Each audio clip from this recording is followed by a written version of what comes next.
In the heart of ancient Rome, beneath the blinding sun that kissed marble temples and golden statues, a child was born who would one day turn the mightiest empire on earth into a theater of madness. His name was Gaius Julius Caesar Germanicus, but the world would remember him by another name, Caligula.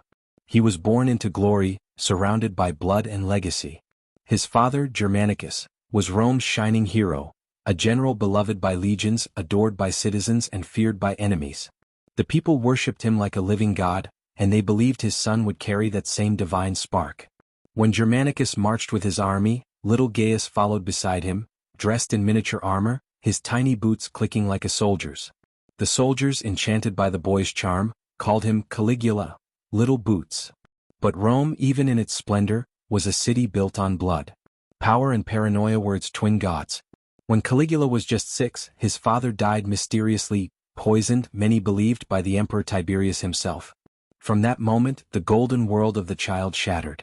His mother, Agrippina, accused Tiberius of murder. Her defiance sealed her fate. She was banished, beaten, and starved to death. His 2 brothers followed her to early graves, strangled or exiled under Tiberius' cruel orders.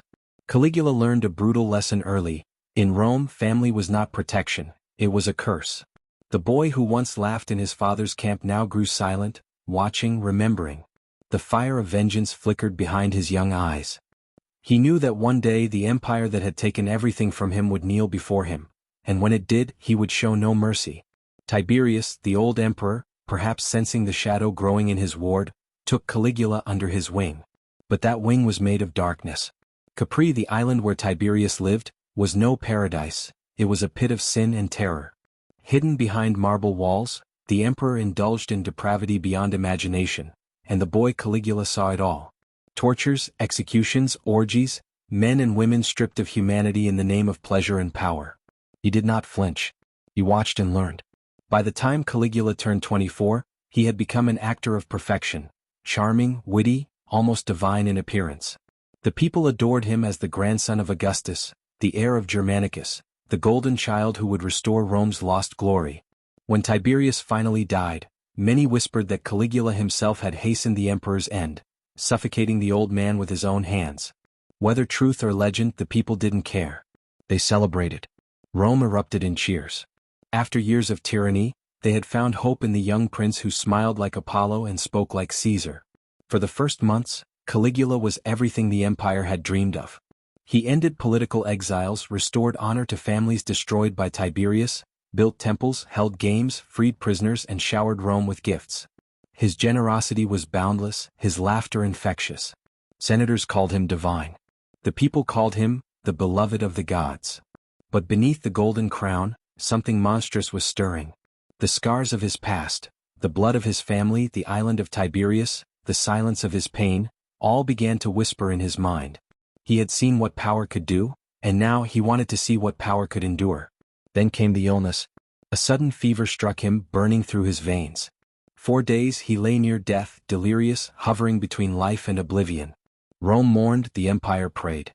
And when Caligula rose again, pale, trembling, reborn, something inside him had changed forever. The emperor who had once promised peace began to crave something else, something darker. He started seeing himself not as a man but as a god. He ordered temples built in his name. Statues of Jupiter were remade to bear his face. Senators were forced to worship him, to bow, to sacrifice to his divine image.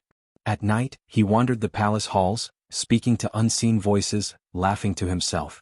He began calling the moon his mistress and conversed with it for hours. He dressed as a woman, then as a god, then as a soldier, his mind dancing between personas like an actor lost in his own play. And yet, the people still cheered. Rome's faith in spectacle blinded them. He fed them bread, blood, and beauty, and they adored him for it. But behind those marble smiles and grand processions, Caligula's madness deepened.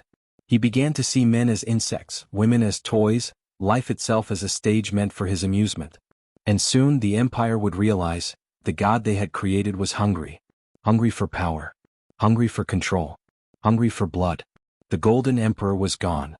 In his place stood something far more dangerous, a god who had learned to love cruelty. And soon he would prove that even a horse could command Rome. Power has a strange way of revealing a man's soul.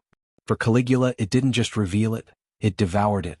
The fever that nearly killed him had left behind something more terrifying than death, a mind unshackled by reason.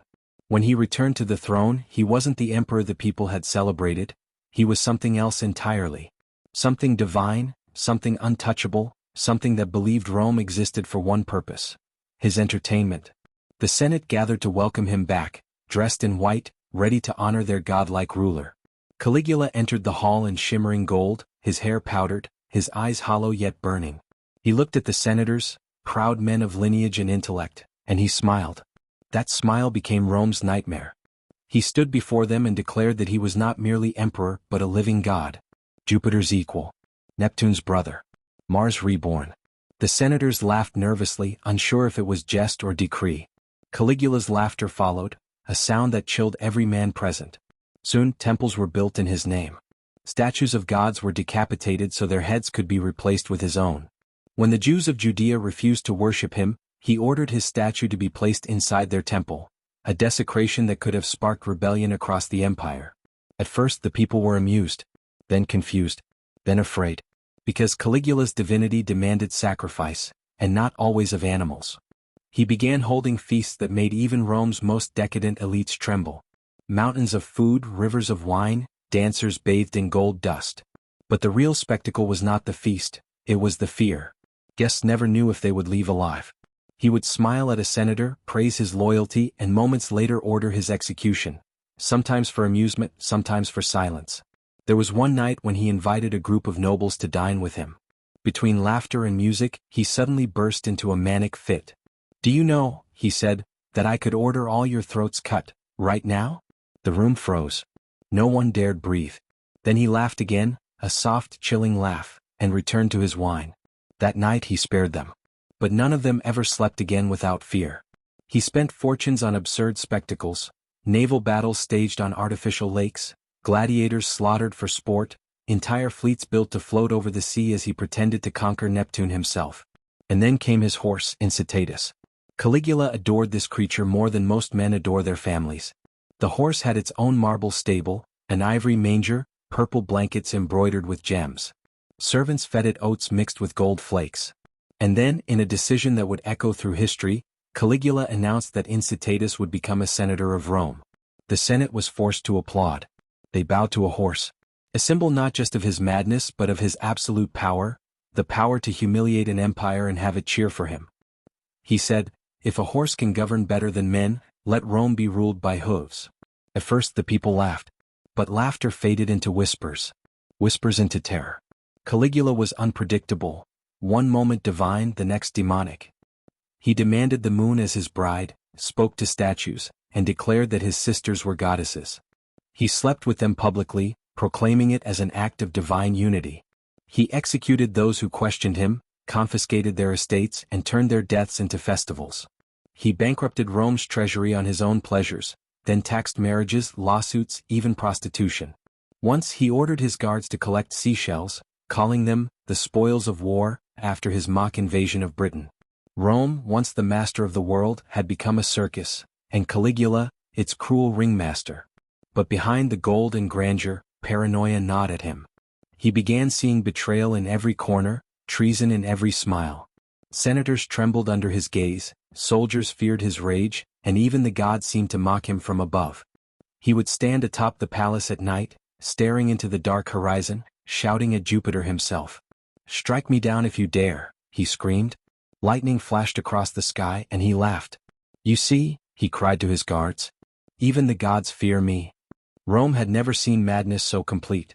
The empire that once conquered nations now bowed to insanity. But history has a way of finding balance, and even the gods can bleed. The whispers of rebellion had begun. And soon the same power that had crowned Caligula as a god would conspire to end him like a mortal. By the 4th year of Caligula's reign, Rome was a city living in fear. The laughter that once rang through its streets had become the sound of nightmares. The people whispered his name like a curse, the senators walked as if shadows were watching them, and the soldiers, once proud, now obeyed out of terror, not loyalty. The emperor had gone too far. He had spent fortunes on temples dedicated to himself. He had declared himself both Jupiter and Diana, appearing in public dressed as a god, draped in gold, jewels, and madness. He demanded sacrifices made in his name and mocked the Roman pantheon by claiming that all gods now served him. But even the divine have limits, and Caligula was about to discover his. The treasury was empty. The empire was drowning in debt. People starved while Caligula feasted. Senators were executed for imagined insults. Generals were humiliated for victories he could not claim. Even his Praetorian guards, his elite protectors, began to question their emperor's sanity. Rumors began to ripple through the marble halls. Not of rebellion, but of survival. One of the guards, a man named Cassius Chaerea, had been mocked one time too many. Caligula, in his cruel humor, had insulted him endlessly, calling him weak, effeminate, and unworthy of command. Each insult carved a wound, and every wound grew into hatred. The final straw came when Caligula announced yet another grand spectacle, a festival to honor himself as the living god of Rome. The city would celebrate his divinity and the Senate would bow once more. The palace gleamed with gold and blood-red tapestries, music filled the corridors, dancers and priests prepared to honor the god who ruled them. But among the procession, death was waiting. It was the 24th of January 41 AD. The festival was in full swing. Caligula, radiant and delirious, moved through the tunnels beneath his palace to reach the theater where the crowds awaited. The guards surrounded him, including Chaerea. As the emperor turned a corner, laughing at some private thought, Chaerea stepped forward. He called out Caligula's name. The emperor turned, smirking, ready to hurl another insult. But before the words could leave his lips, Chaerea's blade struck. The knife pierced deep into Caligula's neck. He gasped, not in pain but in disbelief. A god could not bleed. And yet he was. The other guards fell upon him. Blow after blow, steel tore through flesh. Caligula collapsed to the marble floor, his golden robes soaked in crimson. He tried to speak, but his voice was drowned in blood. When the frenzy ended, the emperor's body was unrecognizable, a heap of shattered divinity. The man who had declared himself immortal now lay lifeless in the darkness beneath his own palace. His wife and daughter were murdered soon after, their blood sealing the rebellion's silence. The Senate rejoiced. The people cheered. Rome had rid itself of the monster who had made gods bleed and horses rule. But Rome could never forget him. Even after his death, Caligula's name became legend, whispered with both terror and awe. For centuries, storytellers would argue, was he truly mad or was he merely the reflection of Rome itself, beautiful, powerful, and utterly insane? He had ruled as a god, died as a man, and left behind an empire that would forever fear the laughter of its own rulers. And somewhere, in the dust of history, his marble horse still stands, silent witness to the madness of an emperor who believed he was divine. Because in the end, perhaps he was. Empires rise and empires fall, but when power becomes madness, even gods can bleed. This was Caligula, Rome's mad emperor. And this is Throne Unknown. Subscribe for more untold tales of kings, queens, and the darkness they ruled.